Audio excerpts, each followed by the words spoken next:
कछार के बरखोला बर यात्रापुर में डकैती की वारदात हुई है। 10 सदस्यीय डकैतों के दल ने इलाके के एक व्यवसायी के घर में घुसकर कैश 2 लाख के साथ सोने के गहने लूट लिए। सिर्फ लूट ही नहीं, डकैतों ने व्यवसायी के साथ मारपीट भी की, जिसमें वह जख्मी हो गया है।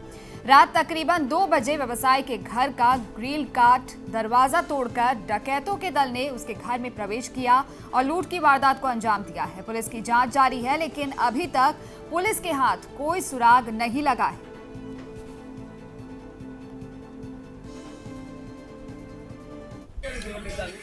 গতকাল রাত্রে আমাদের বড়খলা সমষ্টির অন্তর্গত বরযাত্রাপুর গ্রামের একজন ব্যবসায়ী জুনাইদ আহমেদ লস্করের ঘরে একটি দুঃসাহসিক চুরি হয়েছে। রাত আনুমানিক 1:30 নাগাদ 10-12 জনের একটি ডাকাত দল অস্ত্রশস্ত্র লেস ছিল, ওদের হাতে ডেগার তারপরে বন্দুক ছিল। ওরা ওর ঘরে হানা দেয় এবং ওকে মারধর করে। ওর স্ত্রী এবং মা, ছোটো একটি বাচ্চা ছিল, ওকে মারধর করে, ওকে বেঁধে তারপরে অন্তত আধা ঘন্টা ওর ঘরে ডাকাতি করে পালিয়ে যায়। বর্তমানে তদন্ত চলছে। সঙ্গে সঙ্গে বাঙ্গারপাড় পুলিশ ফাঁড়িতে খবর দেওয়া হয়।